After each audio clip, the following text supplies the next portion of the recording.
प्रेक्षकांनो, छोट्या वयाची मोठी स्वप्न या मालिकेत आपण बघतोय रमाकांतला पोलिसांनी अरेस्ट करून नेलंय. रमाकांत सारखा म्हणत असतो की मी काहीही केलेलं नाहीये साहेब, मला सोडा. पण आता पोलिसांनी त्याला जवळपास बाहेर आणलंय. तर आता विशाल आणि हे पोलीस बोलत असतात बाहेर एकमेकांशी. विशाल म्हणतो, बरं झालं साहेब तुम्ही वेळेवर पोहोचलात. तेव्हा हे पोलीस म्हणतात, खरं तर तुमचे आभार मानायला हवे, तुम्ही खूप मोठा अनर्थ होण्यापासून वाचवलाय. या अशा लोकांना ना शिक्षा झालीच पाहिजे. लोकांच्या जीवाशी खेळायला ह्यांना काहीच वाटत नाही. रमाकांत म्हणत असतो, ओ साहेब ऐका ना माझं, मी काही केलेलं नाही हो, मी पाणी प्यायला आलो होतो इथे, मी तुम्हाला खरंच सांगतोय. आता या बयोला समोर यायची काही गरज होती का प्रेक्षकांनो? तिला विशालने सांगितलं होतं ना तू समोर येऊ नको. काय उपयोग झाला हे सगळं करण्याचा? कारण रमाकांतने तिला जाता जाता बघितलंच आहे. आता रमाकांत सारखा धमक्या देत असतो पोलिसांना की माझी पोच वरपर्यंत आहे, तुम्हाला माहिती नाही आहे. आता ते पोलीस थांबतात आणि म्हणतात, हो का, लाव, तुला कोणाला फोन लावायचं आहे ते बघूच, तुझी पोच कुठपर्यंत आहे. रमाकांत म्हणतो, हो साहेब लावतो ना फोन, एकच फोन लावू द्या हो. मग आता रमाकांतने फोन लावलाय गौतमीला. ते पोलीस त्याला खूप घाई पण करत असतात. मग आता रमाकांत गौतमीला सगळं काही सांगतोय. गौतमीला खरं तर नवल वाटतंय, कारण तिला या डीलबद्दल वगैरे काहीच माहिती नसतं.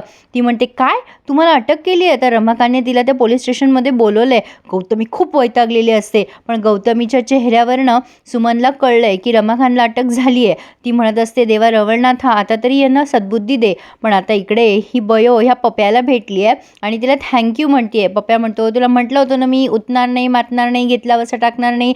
काही काम असेल ना तर पुन्हा नक्कीच सांग मला, टेन्शन नका घेऊ. आता बयो त्याला म्हणते, नाही आता तरी काही काम नाही आहे, पण आता बाय. मग आता याला काही बाय कळत नाही, तो नुसता उभा असतो बयोसमोर. बयोला कळतच नाही आहे की हा अजून नुसता का उभा. बयो नुसती त्याच्याकडे बघायला लागते. मग ती पुन्हा म्हणते बाय, पण तो म्हणतो हां बोल ना पुढे. मग आता बयो म्हणते, अरे बाय. तर तो म्हणतो, अच्छा बाय म्हणजे ते बाय का, मला वाटलं घे बाय, अगो बाय, ते बाय आपलं कोकणातलं. बरं येतो मी, काही काम असेल तर नक्की सांगा, चला ड्रायव्हर साहेब येतो मी. आता विशाल त्याला म्हणतो, ड्रायव्हर नाही रे बाबा, डॉक्टर आहे मी. अरे काय सॅम्पल होता हा.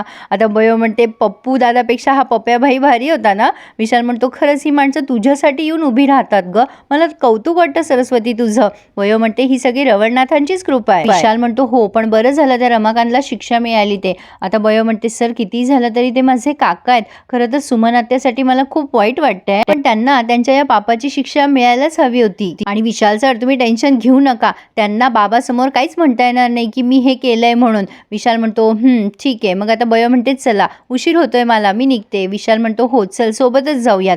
तर आता इकडे ही गौतमी आली आहे पोलिसांसमोर आणि त्यांना म्हणते, सर ॲक्च्युली ना मी ह्यांची वहिनी आहे, एक 2 मिनटं मला बोलायला मिळेल का ह्यांच्याशी.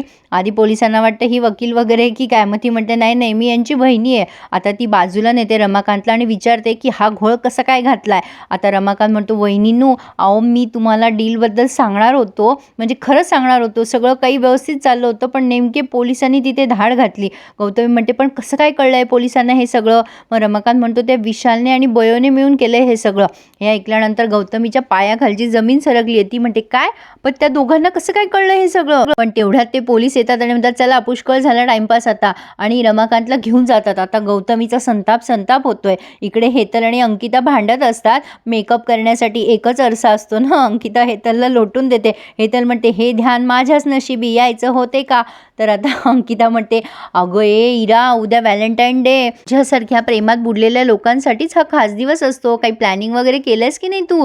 मग इरा म्हणते, हो केलंय ना, मी विशालला 38,000ची पार्टी देणार. हे ऐकल्यानंतर अंकिता आणि हेतल तिच्याकडे बघतच राहतात आणि म्हणतात, अरे बाप रे, पण मुद्दाम तिची टर उडवतात. विकत घेतलंय की काय तू विशालला. इरा म्हणते, नाही तो माझ्यासाठी खूप अमूल्य आहे, 38,000 त्याच्यासाठी काहीच नाही. मग आता ही विचारते अंकिता, आरव येणार आहे का पण पार्टीमध्ये. इरा म्हणते, नाही तो कशाला येईल पार्टीमध्ये, बरी आहेस ना तू अंकिता, पण तुम्ही मला हवायत तिथे. पण अंकिता म्हणते, मी नाही येणार. इरा म्हणते, का नाही येणार तू. आता ही मनात विचार करते, उद्या व्हॅलेंटाईन डे, तर मी आरवला प्रपोज करून टाकते, असं ती मनातल्या मनात विचार करत असते. पण इरा म्हणते, झालंय का आता तुमचं लिपस्टिक लावून मस्करा लावून मस्करी करून, चला आता निघायचे, उशीर होतोय आपल्याला. कुठे जायचे ते काही कळलं नाही मला प्रेक्षकांनो, पण कुठेतरी निघाल्यात या. आता या सगळ्याजणी निघतात.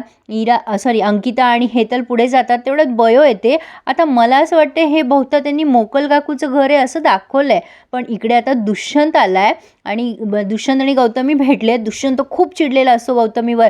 काय ग गौतमी, तुम्हाला म्हणत होतीस ना की हा तुझा पाळलेला कुत्रा आहे म्हणून, असा वागलाच कसा तो, तुला न सांगता त्याने एवढी मोठी डील केलीच कशी. गौतमी म्हणते, तेच तर मला कळत नाहीये ना की तो असा का वागला.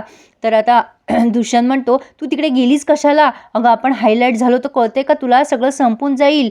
गौतमी म्हणते, अरे बाबा तो दीर आहे माझा, मला तिथे जाणं भाग होतं, पण तू टेन्शन घेऊ नकोस, तो काही आपली नावं घेणार नाही आहे पोलिसांसमोर, कारण त्याला माहिती आहे की आपणच यातनं त्याला सोडवणार आहे म्हणून, त्यामुळे तू जरा शांत राहा. आणि हे सगळं त्या विशालने आणि बयोने मिळून केलंय. आता हे ऐकल्यानंतर दुष्यंतच्या पायाखालची जमीन सरकली आहे. आता तो म्हणतोय, गौतमी तुला कळेल का, जर हे पोलिसांपर्यंत पोहोचलं की ह्या सगळ्या गोळ्या वगैरे माझ्या दवाखान्यातल्या होत्या तर माझं करिअर बर्बाद होईल.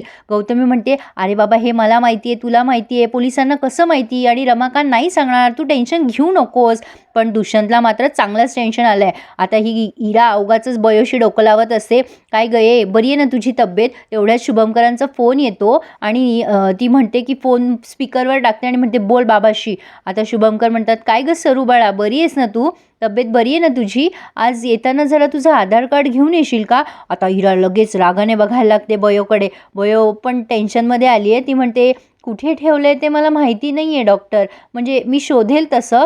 मग शुभंकर म्हणतात, मग तुझ्या आईवडिलांना सांग शोधून ठेवा, आणि प्लीज येताना नक्की घेऊन ये, मला तुझ्याशी एक महत्त्वाचं काम आहे. आता हे ऐकल्यानंतर बयोला पण खूप टेन्शन आलं आहे. बयो ठीक आहे असं म्हणते आणि फोन ठेवून देते.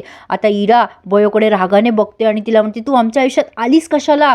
तुझं नाव ना आता मी मम्मालाच सांगणार आहे, आता खूप झालं, तू हे सगळं मुद्दाम करते, मला सगळं माहिती आहे. बाबाला वाटलंच कसं तुला आधार कार्ड मागावं म्हणून. इरा बरंच काही बोलते बयोला आणि निघून जाते. आता गौतमीला कॉल करून ती सगळं सांगते, तेव्हा गौतमी पण टेन्शनमध्ये येते. इरा अजून तिला टेन्शन देते की बाबाला असं वाटत तर नसेल ना की हीच त्याची बयो आहे, म्हणून तिने रेस्टॉरंटमध्ये त्याला बाबा म्हणून आवाज दिला ना, असं होऊ शकतं. गौतमी म्हणते, ही बयो बयो मी एका वेळेला किती टेन्शन घेऊ? इरा म्हणते, मम्मा यार काहीतरी कर, नाहीतर बाबाला कळून जाईल बरं ती बयो आहे म्हणून. गौतमी म्हणते, तू नको टेन्शन घेऊ, मी करते काहीतरी. आणि आता फोन ठेवल्यानंतर गौतमी म्हणते, ह्या बयोला ना सोडणार नाही आहे मी आता. आता बयो गेली आहे विशालकडे, म्हणजे इथे त्यांनी हा रिव्ह्यू पूर्ण केला आहे. पुढे आपण बघतोय की बयो विशालला सांगत असते की बाबाने माझं आधार कार्ड मागितलं आहे. आता इराची आई मला त्यांच्यासमोर जाऊ द्यायचं नाही, त्यासाठी कुठल्याही थराला जाऊ शकतात. गौतमी फोनवर धमकवतच असते बयोला. इरा म्हणते, बाबांना कळलं तर तीच बयो आहे तर काय होईल मम्मा? आता विशाल आणि बयो मिळून काय करणार आहे नेमकं? या बयोची ओळख लपवण्यासाठी ते पुढे बघूया. तर आजचा रिव्ह्यू आवडल्यास प्लीज लाईक आणि चॅनलला सबस्क्राईब करायला विसरू नका.